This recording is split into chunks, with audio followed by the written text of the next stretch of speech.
मुगल वंश जो था उसकी शुरुआत जो है बाबर से हुई थी। इसके बाद हुमायूं उसका बेटा आया।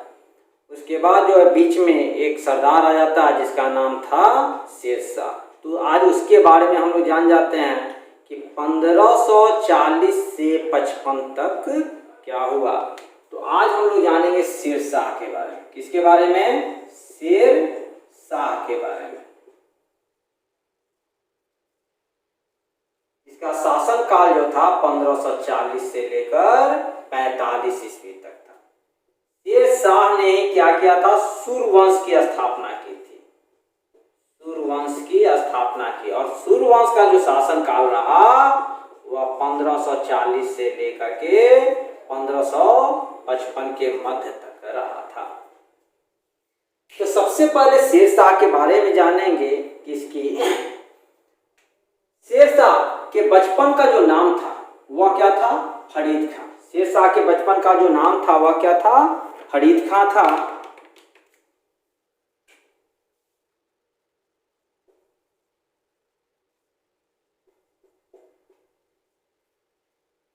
इसे प्यार से हनी के नाम से भी जाना जाता है। तो फरीद खां का जो जन्म हुआ था, इसके जन्म के बारे में जानेंगे। फरीद खां का जो जन्म हुआ था वह 1472 ईस्वी में हुआ था। तो इसके जन्म के बारे में इतिहासकारों में काफी ज्यादा विवादास्पद ये क्वेश्चन भी रहा है कि ज्यादातर क्वेश्चन पूछा नहीं जाता है जन्म के बारे में। परमात्मा शरण जो थे उनके अनुसार जो फरीद खां था उसका जन्म जो हुआ था वह कब हुआ था? 1472 ईस्वी में हुआ था। लेकिन कानूनगो के अनुसार, इतिहासकार जो थे कानूनगो, उनके अनुसार इसका जन्म जो है 1486 ईस्वी में हुआ था। तो यदि आ जाता है क्वेश्चन तो आप लोग देखेंगे इसी को मारेंगे 1472 वाला। अधिकांशतः आंसर यही चेक करवाया गया अभी तक। कहाँ हुआ था? होशियारपुर में हुआ था। कहाँ हुआ था? होशियारपुर में हुआ था। शेरशाह के बचपन का नाम जो था फरीद खां था और जन्म जो हुआ था वह 1472 ईस्वी में कहाँ हुआ था? होशियारपुर में। यदि यह ऑप्शन नहीं है तब इसको मारेंगे 1486 ईस्वी में। तो यह जो है इतिहासकार परमात्मा शरण के अनुसार था, यह जो थे कानूनगो के अनुसार इनका जन्म हुआ था। फरीद खां के जो पिता थे, फरीद खां के जो पिता थे, इनका जो नाम था वह था हसन खां। क्या था? हसन खां। ये हमारे बिहार के सासाराम के एक जमींदार थे। सासाराम के क्या थे? जमींदार थे।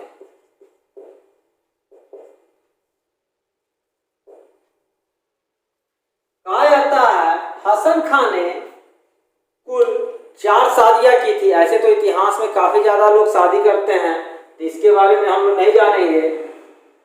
तो हसन खां थे कुल, जो कहा जाता है इतिहासकारों के अनुसार 4 शादियां किए थे। ऐसे तो करते बहुत है। तो 4 शादियां जो की थे, तो पहली पत्नी के गर्भ से फरीद खां का जन्म हुआ था और दूसरी, तीसरी, जो चौथी थी उनसे भी अन्य पुत्रों का जन्म हुआ था। लेकिन फरीद खां का अपने पिता के साथ संबंध अच्छा नहीं रहा था। अपने पिता के साथ क्या था? शुरुआती में अच्छा नहीं था। इसी कारण फरीद खां 20 वर्ष की अवस्था में अपने घर को यानी छोड़कर, सासाराम छोड़कर वह कहाँ चले जाते हैं? जौनपुर चले जाते हैं। फरीद खां कहाँ चले जाते हैं? जौनपुर चले जाते हैं। और जौनपुर में ही कहा जाता प्रारंभिक शिक्षा इन्होंने ली थी। और कहा जाता प्रारंभिक शिक्षा लेने के बाद इन्होंने बहुत से भाषा का ज्ञान प्राप्त किया। अरबी, फारसी, इन सबों का, अन्य भाषाओं का काफी ज्यादा इन्होंने ज्ञान प्राप्त किया। प्रारंभिक अरबी, फारसी, इसके अलावा अन्य शिक्षाओं का ग्रहण किया। जब इन्होंने काफी ज्यादा शिक्षा ग्रहण कर ली तो यह वापस जो है अपने पिता हसन खां के पास पहुंचे और हसन खां के पास जब पहुंचे तो कहा जाता है 1497 ईस्वी से 1518 ईस्वी तक सासाराम की जागीर को अपने पिता के साथ संभाला, की जागीर को अपने पिता के साथ संभाला। लेकिन फरीद खां का अपने सौतेले भाइयों के साथ अच्छा संबंध नहीं था। इस कारण यह तंग आकर, यानी अपने पिता से और अपने भाइयों से तंग आकर दोबारा जो है यह घर छोड़कर चला जाता है। और घर छोड़कर जब जाता है तो कहा जाता है दक्षिण बिहार के सूबेदार थे। सूबेदार जो थे बहार खां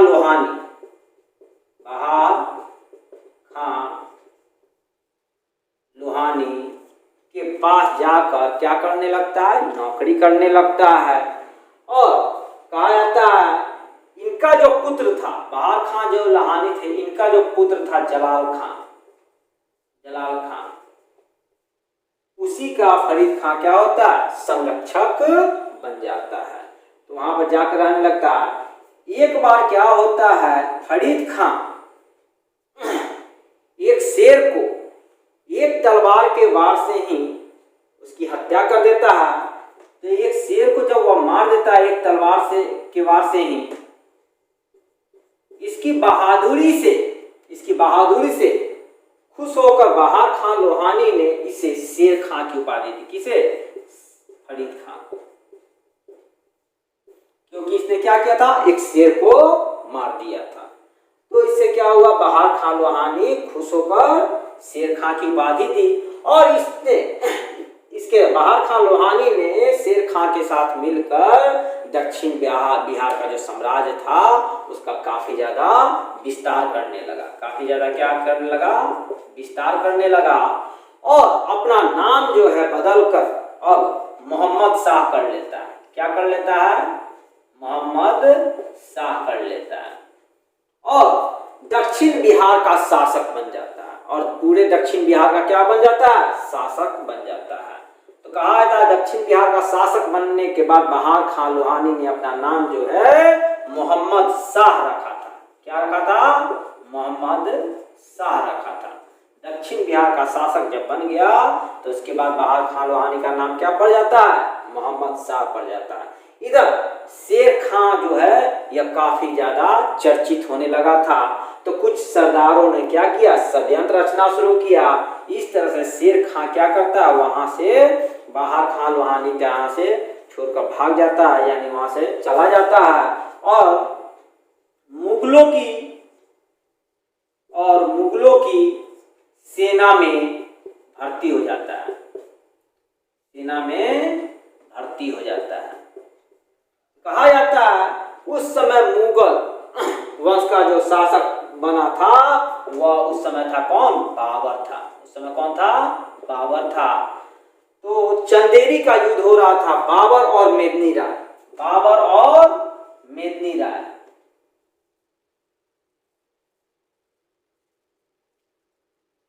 इसी समय शेर खां चंदेरी के युद्ध में भाग लिया। चंदेरी के युद्ध में क्या हुआ, भाग लिया। और मुगलों की युद्ध कला को परिपूर्ण होकर सीख लिया था। परिपूर्ण क्या सीख लिया था। इस तरह से कहा जाता है कि मुगल जो थे वो काफी ज्यादा कट्टर थे। तो इसने एक बात कही है शेर खां ने, यदि भाग्य ने मेरा साथ दिया और सौभाग्य मेरा दोस्त रहा तो मैं मुगलों को पूरे हिंदुस्तान से बाहर निकाल कर छोड़ूंगा। यह किसने कहा था, शेर खां ने कहा था। किसने कहा था, शेर खां ने कहा था। लेकिन चंदेरी के युद्ध में क्या होता, बाबर विजयी हो जाता और मेदिनी राय की पराजय होती है। इस युद्ध में जो है शेर खां ने मेदिनी राय का साथ दिया था। यहाँ से वह क्या होता है, चंदेरी के युद्ध में जब मेदिनी राय हार जाता है तो शेर खां वहां से भागकर फिर कहाँ चला जाता है, बहार खां लोहानी यानी मोहम्मद शाह के पास चला जाता और सहायता की मांग करता है। फिर संरक्षण बन जाता है। है किससे? मोहम्मद शाह से, और फिर जलाल खां का संरक्षक बन जाता है।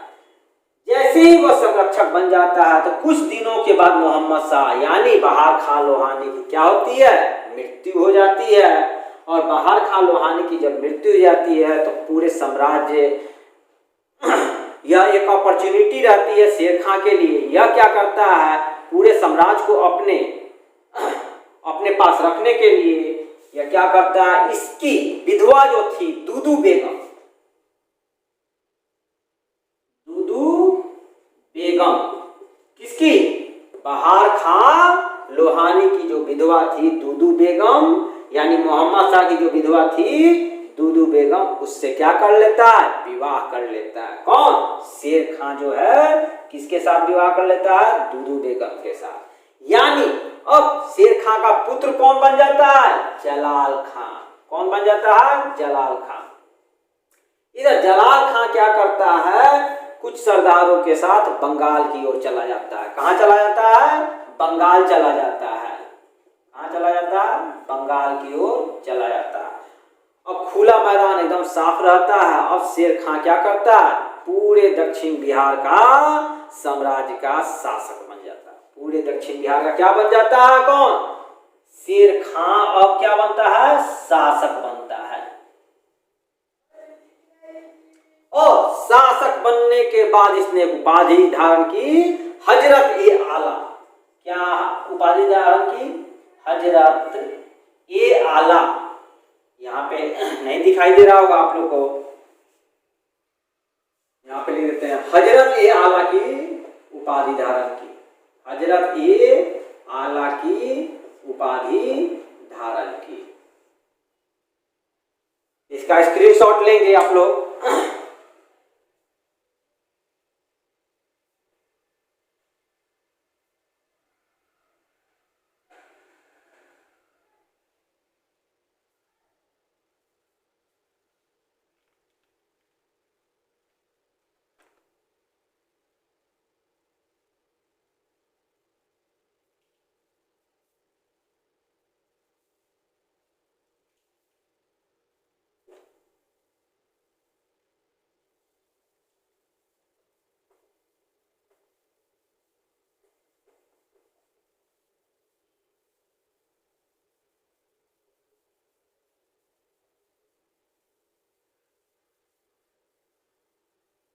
यह आपके एग्जाम के लिए काफी ज्यादा इम्पोर्टेंट है। History, railway, SSC, BPSC, CDS, किसी भी एग्जाम के लिए हिस्ट्री जो है काफी ज्यादा महत्वपूर्ण है।